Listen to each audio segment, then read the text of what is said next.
सराई के आइलू ओढ़निया रंगवा से लस लस करता बदनिया कहला सराई के आइलू ओढ़निया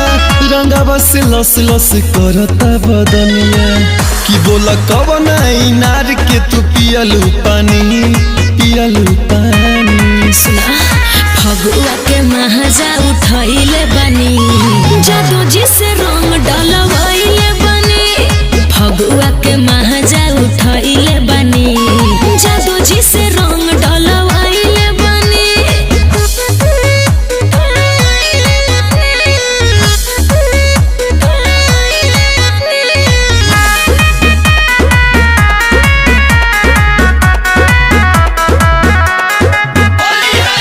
जादू जी बोलैले रहन हमके खटाल में लेके अबीर खूबे मलले उगाल में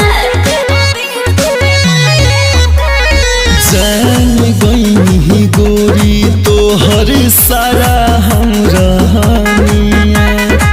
जियान कर देलू तू जवानिया कैसे काटत रहू बोला तू चानी फगुआ के महाजा उठैले बनी जादू जी से रंग डलवैले बनी फगुआ के महाजा उठैले बनी जादू जी से रंग डलवैले बनी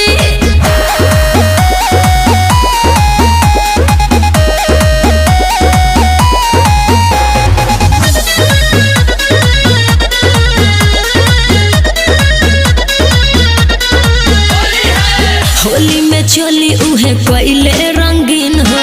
देखो मसूरिया में लगा के दूरबीन हो देखो मसूरिया में लगा के दूरबीन हो पूरा धैले हुई है तोहके